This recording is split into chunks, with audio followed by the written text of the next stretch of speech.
Welcome back, everybody. So glad you could be with me here today. Good friend Walter here, sitting in the cart, harvested the Danny corn. So I would have liked to have left it on a lot longer so that it would dry out some more. But it's starting to be cold out at night, and I'm not sure if we would have some nocturnal critters come and reduce the amount of corn that I have. So I thought we'd talk a little bit today about corn and how it grows while I'm shucking the last of the Danny corn. Shucking only means to remove the outer skins, the protective skins. So let's talk about how corn grows. We plant a seed, and that seed germinates and sends up a stalk. And as the stalk goes up, it forms leaves so that it can feed the roots and grow taller. At a certain point, it will send up all the way at the top what looks like, it almost looks like blades of wheat. And what that is, it's either called a tassel or a tossel. And the tossel is the pollinator. Somebody will have to correct me. I don't know the specifics. I'm not a biologist. But the tossel will drop down the pollen. And then when the ears of corn form and they send up their silk, the silk grabs that pollen, and each strand of silk is connected to the ear of corn and has the potential of becoming a kernel, a new seed.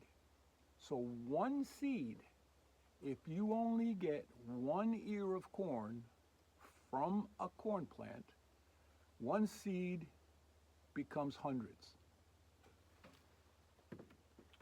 Now the Danny corn is interesting.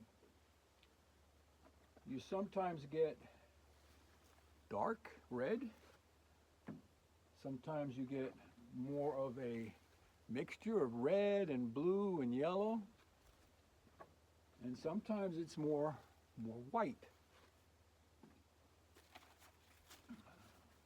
So the way I understand it, Danny began planting corn years and years ago, and as he harvested, he saved seed, and he would plant the seed over and over again. And so he developed his own strain of corn for his locality. And if you're planning on growing food, you really should try growing heirloom and getting it to acclimate. So like, see this one here? This one may have sent out the silks late, or there was not enough pollen, but there's a empty spot at the top.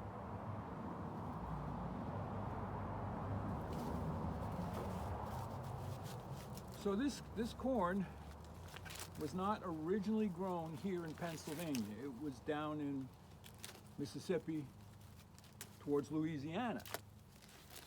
So I was not sure how it would grow up here, but now that they grew 10, 12, 14 foot tall, and they're producing some very, very nice ears of corn, I will save the best seed and replant again. Now, I may not plant next year because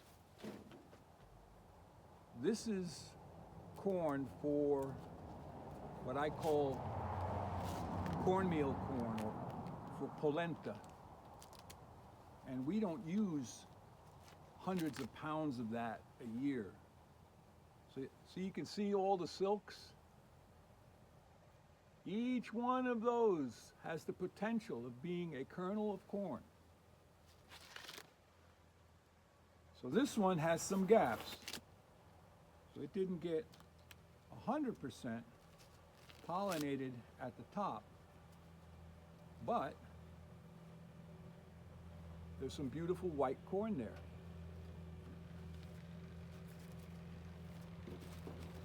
So what I will do, I think I hear a tractor coming. So what I will do is get these indoors into a dry location. I will either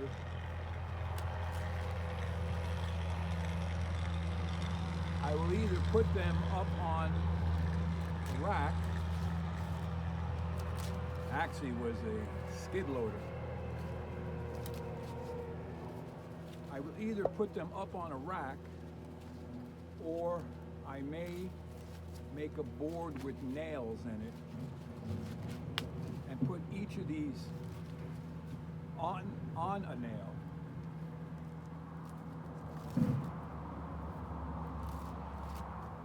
Okay, so like this one here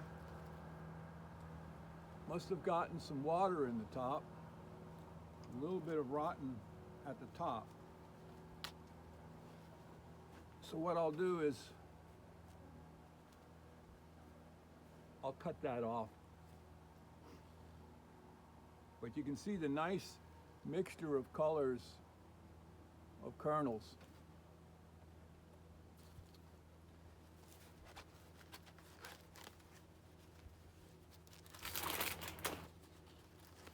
So like I was saying, we don't use a lot of dried corn. And I don't plant sweet corn, typically. I may have to next year, because I won't be planting the field corn next year, because I don't need it next year. So typically I don't plant sweet corn, and the reason why,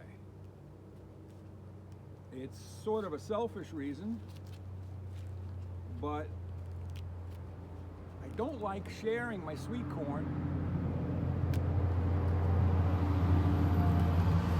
Another tractor. I don't like sharing my sweet corn with raccoons, squirrels, possum, deer, whoever. That's an interesting one. It tried to form two tops.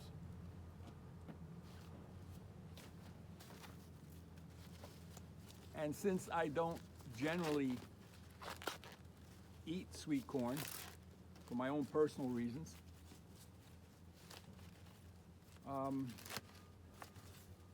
let's just simply say the digestibility of sweet corn is not high on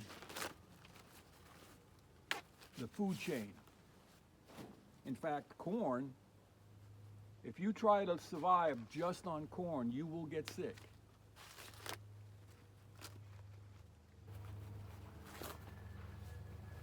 There is a process, a way to take, this is an interesting one. Kind of did the same thing at the top. Kind of a funny top there. So once these are dry, before I save the seed, I will look at each ear, and if I see an anomaly like this, I won't save the seed from this ear. I will only save the kernels, the corn, from the best ears. That way I know I'm not propagating some genetic anomaly. And you pretty much want to do that with all your seed saving. You grow the best, you save the best for seed, and then out of the best fruits that you saved, you save only the best seed. I don't care if it's garlic or if it's corn or if it's tomatoes. See, here's another one. Very nice ear, very lovely looking kernels, but it didn't get fully pollinated. I think those are pretty interesting looking kernels. We'll see. So I thought I'd take you along on this. I took my corn stalks and I tied them up to my signpost out front where we have our house number on. They're pretty amazing, 10, 12, 14 foot tall. Now a good shucker can take the tops, split them, and pull them down all in one. I'm not a good shucker. Either that or these are just not dry enough. Now nothing goes to waste here. Any of the corn that I don't want to dry and save will go down to the chickens. And all of these greens,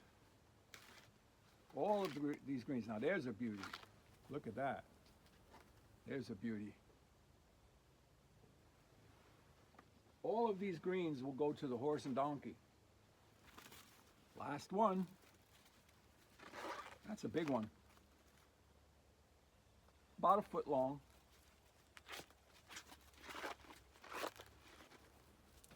So think about it in your garden. If you have something that grows really well, save the seeds. Those are your seeds. Those are the seeds that grow best in your environment. And then plant them year after year after year. And what I do is I don't plant all the seeds that I save. I only plant a few. That way, if you have a germination issue in the spring, you can have a second planting. Or if the following year you want to mix those in with what you saved from this year, so that you're allowing them to pollinate with each other. So you have the best of the old and the best of the new, and then you see what you get. Let me know if you save seeds. Put it down in the comments section. I look forward to reading any and all of your comments. And don't forget to like the video, subscribe, and share. Here's another nice one.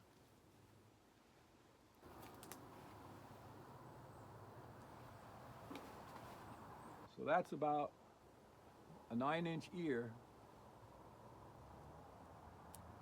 That's really nice. And you can see they're starting,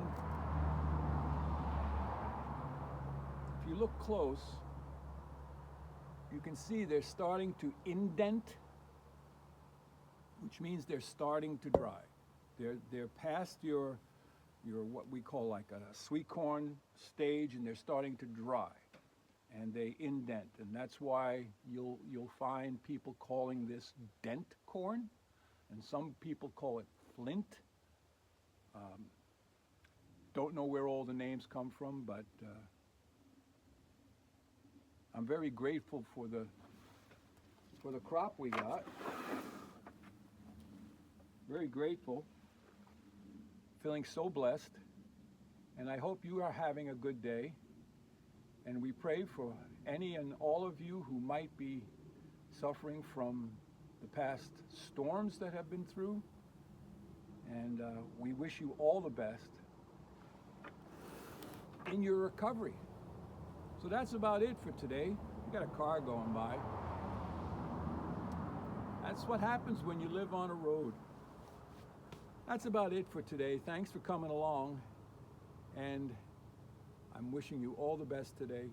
May you be richly blessed. Walker out.